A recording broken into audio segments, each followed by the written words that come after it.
Suchi boy. Before we get to John, do we have another follow-up on Kamala Harris? Really quick, Royce, you wanted to know if that was a brand new guitar. Yes, it is. All right, thank you, Patrick.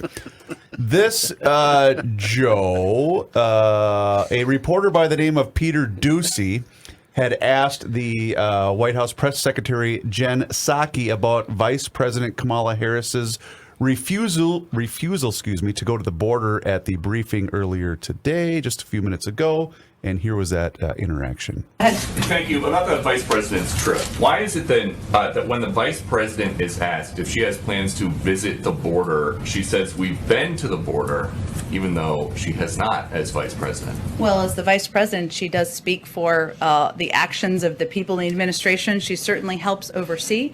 I expect that sometimes she may go to the border, Peter, but as you know, what her focus has been, what the assignment is specifically, is to work with leaders in the Northern Triangle. She's on a trip doing exactly that, exactly what the president asked her to do. And as we understand it, though, her main focus is to try to address the root causes of migration. Did somebody decide here that it would not be helpful for her to go to the border and talk to people who just migrated here? Well, again, I think that at some point she may go to the border. We'll see. But she's in the Northern Triangle now to have discussions with leaders, with community leaders, with civil society leaders, with the embassy about how we can work together. And obviously she's made a couple of announcements already, probably more to come before she comes back to the United States. And she described, though, you said she might go to the border. She described a trip to the border yesterday as a grand gesture. Why? Look, Peter, again, I think her focus of this trip is on meeting with leaders, having a discussion about how to address corruption, how to address the root causes, how to work together to address humanitarian challenges in these countries. That's exactly what she's doing on the ground, and I'm sure she'll report back to the president when she returns. Go ahead. Well, maybe the press will wise up and realize that they're being this is state media. You're going to print what we tell you, and we're not going to tell you anything. Yep. Here's Johnny Heidt. It's a great system we got there. Mm-hmm. Thanks, Joe. Police say a man believed to be the stepfather of that 14-year-old who was shot and killed after a shooting near a Woodbury graduation party has been arrested and charged. According to court records, 35-year-old Keith Dawson is charged with drive-by shooting, illegal possession of a firearm, and 2 counts of second-degree assault with a dangerous weapon. The complaint says that Dawson told investigators his 14-year-old stepson, identified by the family as Damaris Hobbs Ekdahl, had called him and said he and his 16-year-old brother were getting robbed and needed help on Saturday night. Dawson told authorities he took his gun and drove to the 6100 block of Edgewood Avenue in a white Chevrolet Tahoe and then fired shots toward the people he thought were, in his words, messing with his kids. Woodbury Public Safety said Dawson claimed he was just trying to scare the group. He added he wasn't aware that Hobbs Ekdahl was among a group that was following him. The complaint says the people Dawson fired at then returned fire from a dark SUV, and that's when the 14-year-old was hit. After Dawson learned that it was his stepson who was hit, he told police he tried to get him to a hospital, and along the way threw the gun he'd used out a window. Hobbs Ekdahl was later pronounced dead at the hospital. Woodbury officers recovered the gun later and booked Dawson into the Washington County Jail early Sunday morning. Police said 3 vehicles are also in custody and are being examined as the investigation remains ongoing. The father's criminal history in Minnesota spans his entire adult life and includes a conviction in 2013 for first-degree burglary. That case made him ineligible to possess a handgun. But to be clear, Dawson is not thought to be the one who shot his stepson. Correct. Right. He shot at the people, and they shot back, Right. hitting the stepson. I saw some allegations on Twitter over the weekend saying that this family was vice lords. I have no idea how they figured that out or if that's true or not, but kind of makes you think, doesn't it? Mm-hmm. John, is this an example? You said he had a lengthy criminal history as an adult. Is this another example of this is probably a guy that the stepfather that should not have been out?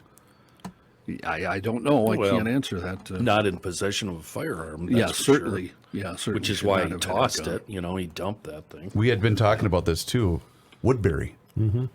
Yeah, This is western Woodbury, is it not? South of 94, west of 494. I don't know. Right? I have no idea. Okay. Do you have the address there, John? It's very close to Maplewood.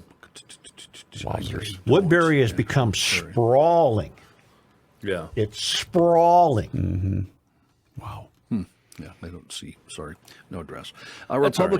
Republicans in the Minnesota House released a new plan this morning in an effort to curb the rise in metro area violent crimes.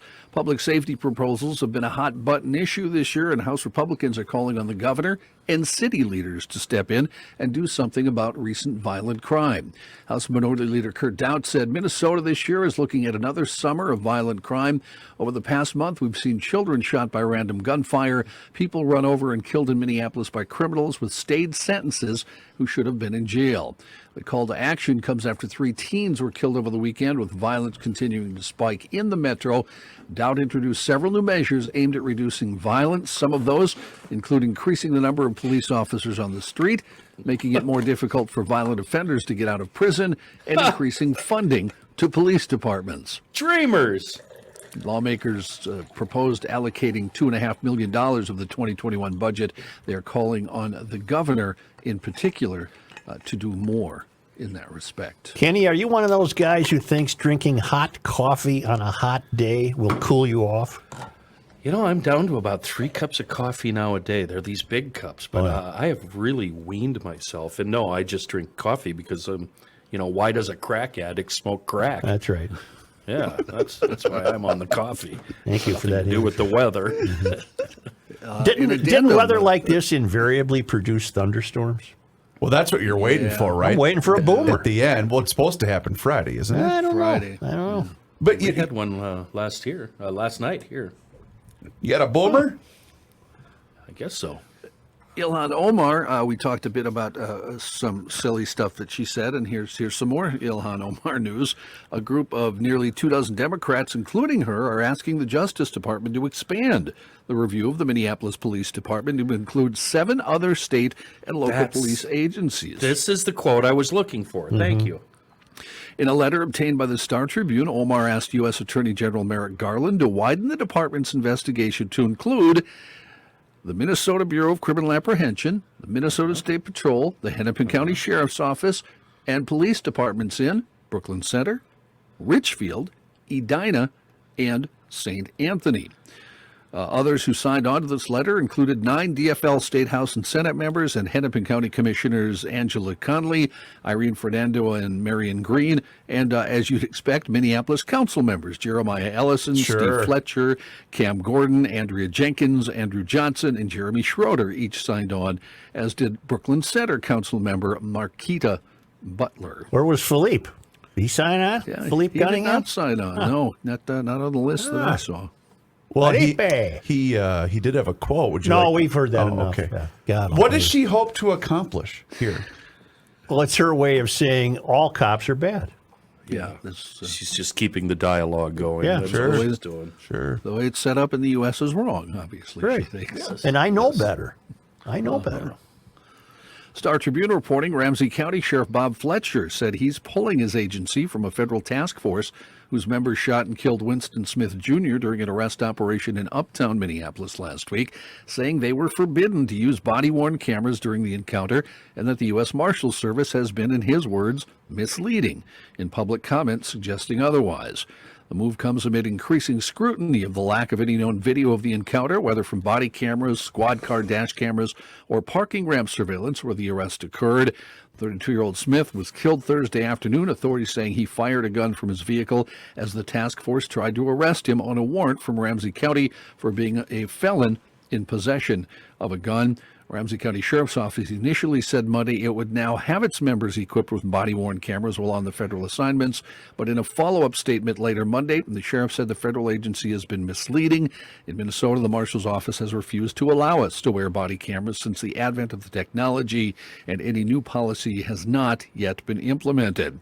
He said local law enforcement has made many requests. He said, in fact, he requested as recently as May 25th for his deputies to use cameras on the task force, and U.S. officials said that they were working on the problem at that time. Bob calls that just federal bureaucracy screw-ups. And I think what we've arrived at off air is that he obviously wants to have proof that they didn't screw up. Yeah. Right. He doesn't want people saying we messed up when they didn't. That's what I'd assume. Who can blame them? Did he return your text? No, not yet. All right. We're going to have him on. I don't know when. I guess not today. But Right. Yeah. Neighbors of a 76-year-old Mounds View man are speaking out after he was arrested last week in the stabbing death of a 15-year-old suburban Chicago girl almost half a century ago. The Naperville Police Department arrested Barry Lee Welpley on Wednesday for the 1972 slaying of Julianne Hansen. The retired welder, who was 27 at the time of the killing, has been charged with murder, taken into custody here in Minnesota, where he's awaiting extradition to Illinois. The girl reported missing July 8, 1972, after last being seen riding away from her home on a bicycle. Her body was discovered later that day in a field, and she had been stabbed 36 times and sexually assaulted. Steve Mattern lives across the street from Welpley, but he says he never really saw him. He said, "We've lived here 5 years. I never saw him once. I'm glad he's caught." The breakthrough in the case came through technological advancements in DNA and genetic genealogy analysis. So he must have had, genealogy analysis. Okay. So either him or somebody in his family did that spit test thing and they mail it off, right? Yeah. Yep. Yeah. How would that have resulted in his discovery? What does genealogy have to do with the case? Somebody in your family, okay, Such, is going to spit into a napkin, Right. throw it in the mail, send it off to these hoople heads. They're going to determine, where you came from, Right. Sod Hut, middle of the prairie, and Ireland or Yeah, wherever I it got is. that part. But the authorities have access to these records. Yeah. They So partner now the with those authorities can companies. basically see you sneaking out from under that bed, out the window in your banana suit, down onto the roof of that neighboring building, and then into your car and driving away. They'll know all about that. They All got you. because your brother spit into a vial. I'm going to try this again. Here we go. I'm being very serious. How does understanding this guy's heritage have anything to do with finding him as the murderer? They have you actually don't spit. I've actually done this. You take a Q-tip and you roll it around your mouth, you send it in. Your DNA is now there. Okay, and so they Law were able to enforcement- save DNA from her, I guess? No, from him. Law enforcement agencies then have access. I think 2 of the 4 main companies work in tandem with law enforcement and give them access to that DNA material. So if you have DNA material from a crime scene and it matches this fellow's stuff from 1972, boom. Okay. There you go. All right. Okay. I'm Make glad sense? I'm glad they got him. I'm glad I've never committed a felony because I think one of my jackass sisters has done this. And that would be So- the reason to deter you from committing a felony? No, it would be too late. I know. What I'm saying is I'm glad in my lifetime I've never True, done yeah. anything, There you go. I'm not that sure evil. You just called me a jackass, didn't you? Because Well, your sister. I think it's kind of a roundabout way. Yeah, you really but I'm glad you. I'm glad you made the connection. By the way, I reserve the right to call John a jackass. GLers do not. Right. That's right. Nobody else. Let's can. establish No, that right here yeah, and now. Yeah. Okay, go ahead, John. Minnesota craft beverage businesses gathered at the Minnesota State Capitol yesterday to urge passage of a bill that would alter liquor laws in favor of those establishments. We've been trying to do this for a lot of years. We've talked about it. Yeah, this should With have been done in about 2010. With bipartisan support in the legislature, the Drink Local Economic Recovery Package could still pass this session. Gathering at the Capitol, representatives from the Minnesota Cider Guild, the Craft Brewers Guild, the Distillers Guild, the Farm Winery Association, Minnesota Independent Restaurants, and Hospitality Minnesota, along with state legislators. According to a press release, the bill aims to change liquor laws in support of businesses and provide jobs for an estimated 100,000 food and beverage workers who are furloughed and laid off due to the pandemic. If passed, the bill would allow liquor stores, bars, and restaurants to fill growlers to go. The growler limits would be lifted on craft breweries. Distilleries would be able to sell full-sized bottles, and cideries and brew pubs would be able to distribute their product. Hospitality Minnesota says over 40 states now allow to-go alcohol, which is part of the proposed legislation. 18 states have passed permanent legislation. There's just a handful of states that don't allow this, and of course, Minnesota is one of them. In total, Minnesota's hospitality industry lost about $11 billion in revenue during the pandemic. I came across a very cool sticker this morning on a motorcycle that says, "I heart day drinking," and then on the bottom, in small letters, it says, "Drink Wisconsinably." Wisconsin. Home of the to-go cup, Wisconsin. This week's heat wave is pushing 15 Minneapolis schools, each without full air conditioning, into distance learning today, tomorrow, and Thursday. Over the past several days, Minneapolis public schools have been sending families reminders about the extreme heat, encouraging students to dress for the weather and to bring water bottles because water fountains have been turned off to avoid possible COVID-19 transmission. The schools plan to reopen on Friday, the last day of classes for the year, to allow students to bring home items and for teachers to close up. What is your the disgust? classroom. Well, why are they even in school? They should be out riding their e-bikes.